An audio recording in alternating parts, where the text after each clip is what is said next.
Humans and fire go back a long way, and today 90% of rural populations in the developing world still use it daily for heat and cooking food. Whether it's a small stove or a roaring barbecue, we all know the dangers of getting too close to fire. But it's after the flames have died down that the hidden dangers come to light. Back in 2011, Roland Wesling and his partner Hazel had a barbecue while camping in the UK.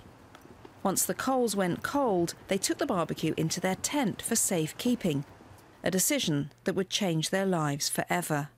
The next thing I really remember is waking up in the morning. I felt very sick, very disorientated, dehydrated, probably about as ill as I've ever been. Of course, I turned around and was trying to find out how Hazel was. And as a forensic scientist myself, I very quickly realized that she was dead and that there was nothing I could do. Roland and Hazel had been poisoned by carbon monoxide. Even though the barbecue felt cold, the centre of the coals was still burning, filling their tent with the colourless, odourless gas. Within the first 5 minutes, probably, I was already so dazed that I couldn't do very much. I do have a vague feeling of being kicked, which could have been some sort of spasm that Hazel had, which may be what saved me and got me up and just got me enough into some fresh air to survive the incident. Roland ended up being treated here in this futuristic-looking machine.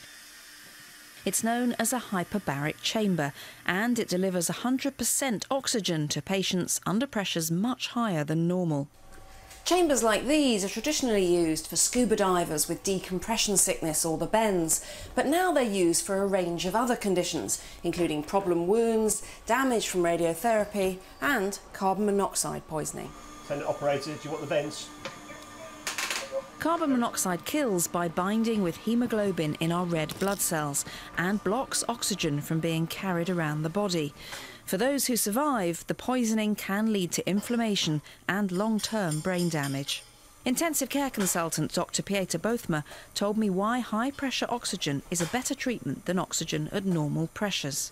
First of all, you actually get rid of the carbon monoxide faster, which is an advantage, but that's not the main reason. It also prevents the inflammatory process that is elicited by carbon monoxide in the brain circulation. And that's probably the most important reason why we use hyperbaric oxygen. Clearly, prevention is better than cure, and anyone who burns wood, charcoal or coal in their home should always make sure there's enough ventilation and watch out for the telltale signs. If you constantly feel headaches, sickness, so flu-like symptoms, and if you don't feel them when you're somewhere else, when you're visiting someone else's house, when you come back you have them again, then you are suffering of carbon monoxide poisoning. It's as simple as that. Claudia Hammond, BBC World News, London.